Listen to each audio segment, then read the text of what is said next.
13 WMAZ Morning starts now. Happy Friday, everyone. It's another chilly morning out there. We're going to stay mainly dry for just a few more days before rain returns to the forecast. I'll have those details coming up.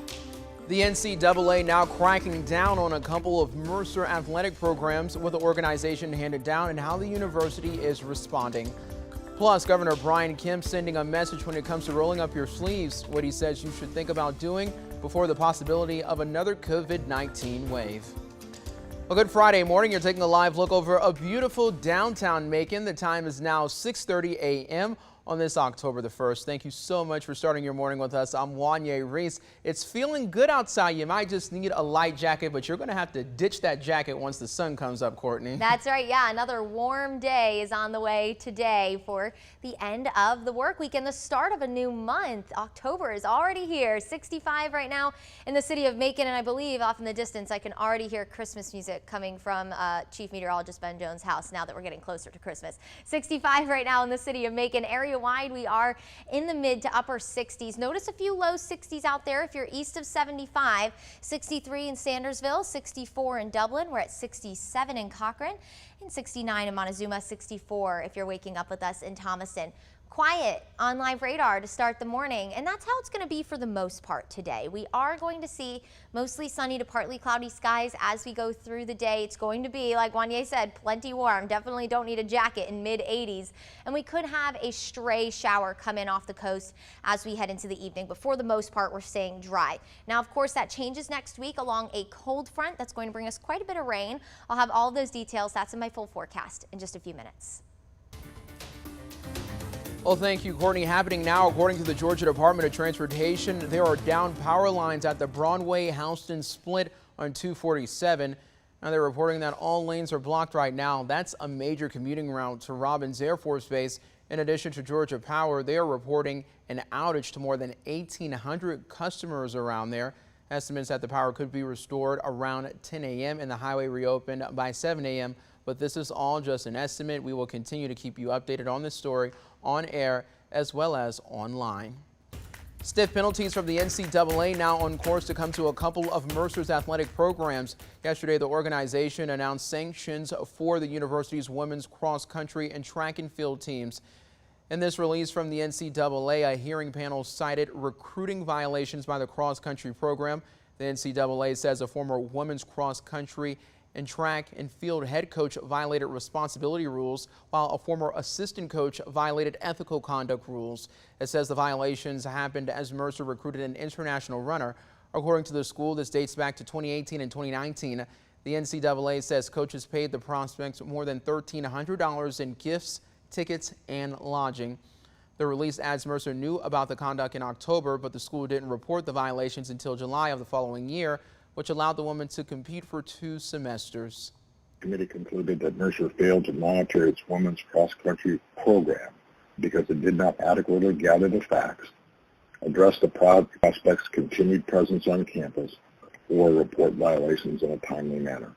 In 2019, Mercer fired that former head coach and assistant coach. They brought in a new head coach that year in June. Neither the NCAA nor Mercer names the former coaches included in the allegations. In a statement, Mercer says, quote, the university strongly disagrees that it must also be found guilty of this infraction and equally culpable as a former coach, even though this university exercised appropriate institutional control over the program and successfully uncovered his attempted concealment.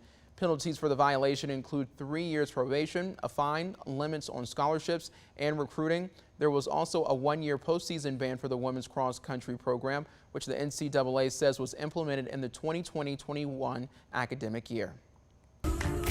Nearly 2 years after a drug investigation in Bibb County, 4 people found guilty on different charges in the case now know their prison sentences.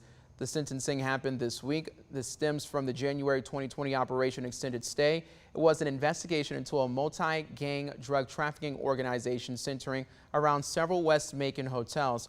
In a statement, FBI Special Agent in Charge Chris Hacker says, quote, the sentencing of these 4 co-defendants removes them from the streets of the Macon community, thereby reducing the threat of violence and destruction their drug trafficking pose.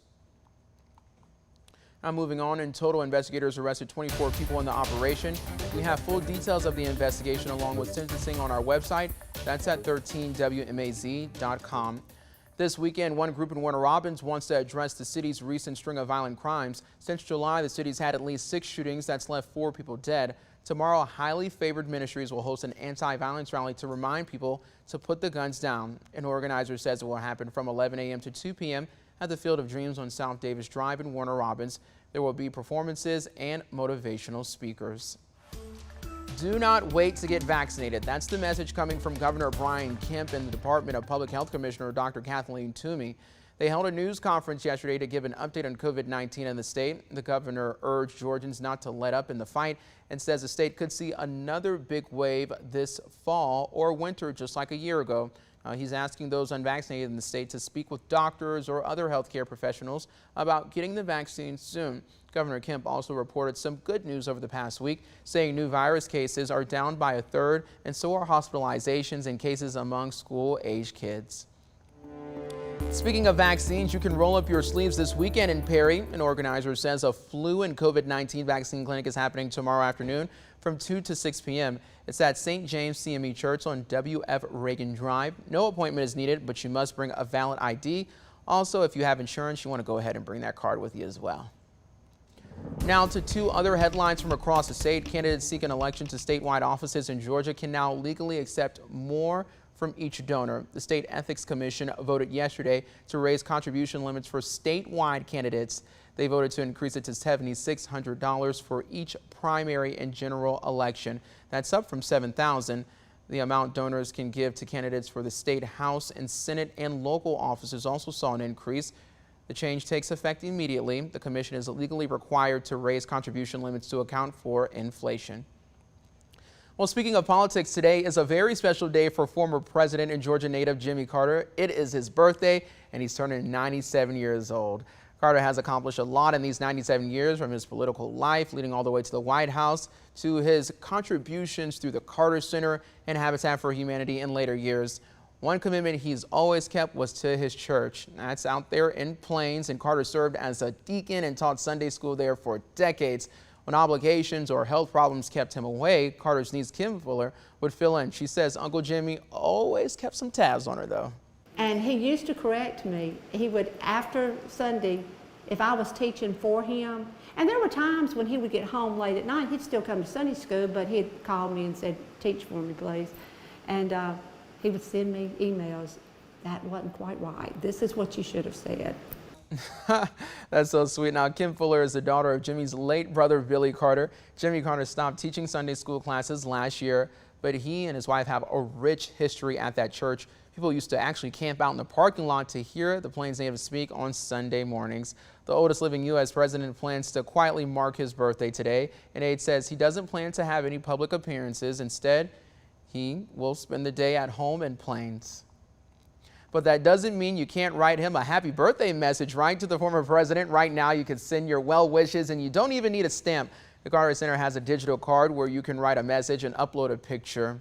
Now, while the former president marks 97 years today, that's not the only big milestone he's reached in 2020. Earlier this year, he and his wife celebrated their 75th wedding anniversary. That's absolutely amazing. A big happy birthday to former President Carter. Now, speaking of anniversaries, Robins Air Force Base will hold a 10th anniversary event for the Air Force Reserve Command's Force Generation Center. That's according to a spokesperson for the Air Force Reserve Command. The Force Generation Center is celebrating a decade of excellence in generating combat-ready forces for the U.S. It focuses on oversight, visibility, and accountability of more than 70,000 Air Force Reserve forces. The center's mission also includes an enhanced command and control function for the Air Force Reserve Command. Flying over to another event at the base, an F-4 Phantom II aircraft is getting dedicated today. Wow, that's a very beautiful aircraft right there. The Georgia Air National Guard's 116th Air Control Wing will host the ceremony. A spokesperson for the Control Wing says the event will open a week-long 80th anniversary celebration of the 128th Squadron. Back in the 80s, the 128th Tactical Fighter Squadron and the 116th Tactical Fighter Wing flew the Phantom aircraft. The dedication ceremony will happen at 3 this afternoon.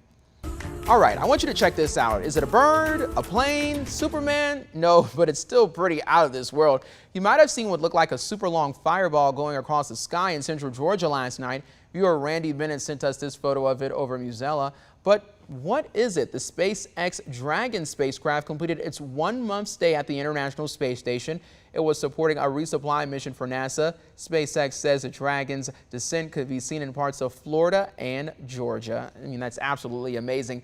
NASA says that the spacecraft's research mission was one that could help us better understand things like neurodegenerative diseases and gene expression. This is the second SpaceX sighting in central Georgia that they've seen it in the last 5 months. Now, back in April, I remember this, viewers also spotted a rocket making its way to the International Space Station. Well, the time is now 6:40 a.m. and I mean, it's just always amazing because I was like, you know, here we are in just little old central Georgia. Yep. And we can see those things. It's really cool. I mean, think about all the power and all of the, literally explosions that have to Yes. go on in order to get that thing to space. So It's go figure we awesome. could see it. I think it is really, really cool. I mean, I'm obviously weather and space and everything science nerd. So I think that's super, super cool. Probably looked like something out of like a sci-fi movie last night, and we are heading into spooky season. October starts today. Can you believe that? It's October 1st. And so naturally had to bring out some sort of Halloween graphic. And for good reason though, we do have treats on the trail tomorrow in Perry. That's over at Heritage Oaks Park, one of their newest parks. It's really beautiful. So if you're looking for something to do, probably not a bad idea. This guy's excited that it's Friday. Doing a little dance for the start of the day. Thank you, Anya. You know, you dance all the time. Yeah. I guess it was time that I kind of like, I promise I have rhythm, everyone. I was a dancer when I was a kid. It's just kind of, I've lost my groove a little bit, okay? Like hammer time. Yeah, it is. It is going to be a warm afternoon, though, mid-80s throughout just about the entire event. So as you're heading out, probably going to need some short sleeves as you are going and grabbing all the candy, getting that sugar rush. 64 right now in the city of Dublin. It's a cool morning though, and the mornings will stay pretty cool for us. Of course, we do have that front we've been talking about all week long situated over the area. So if you're south and west of Macon, you're a little warmer this morning. Now, as we go through the day, we will be plenty warm as we pull in all that warm and moist air off the Atlantic coast, and that will maybe offer us a stray shower as we head into the evening hours tonight. So for all the Friday night football games, while we should be mainly dry, we could have just a quick passing shower. That's going to about do it. Saturday we'll do the same thing as our pattern stays the same. So of course, as we get ready for all the kickoffs for football Friday night, our Tailgate 13 going to be at Freedom Field, going to be a great show. So hopefully you'll tune in with us at 5 o'clock. It's going to be a warm one out there. So Frank, Connor, Ben, have your water with you. And then maybe a passing shower as we head through the rest of the game, but it won't be a washout. If you're heading up north, maybe to the Braves game tonight, going to be the same deal. A beautiful night for some baseball, a big win for the Atlanta Braves last night. And as we head into next week, of course, the story is going to change. We are going to start to increase that coverage of rain. Unfortunately, just in time for the fair, that's only 6 days away. We know we're excited for it. Hopefully our forecast can improve as we head into the weekend, the first weekend of the fair. So again, this front going to make rain fairly likely, especially for the afternoon and evening hours. Then Thursday morning looks to be our best coverage of rain for this front, but then hopefully we could start to dry out as that front moves away as we head into the weekend. So do expect a bit of a rainy start for the start of the fair. Your 7-day looks like this: mid-80s and mainly dry through the weekend. Rain and storms will be likely. That'll gradually cool our temperatures through next week. We'll be in the upper 70s by Thursday.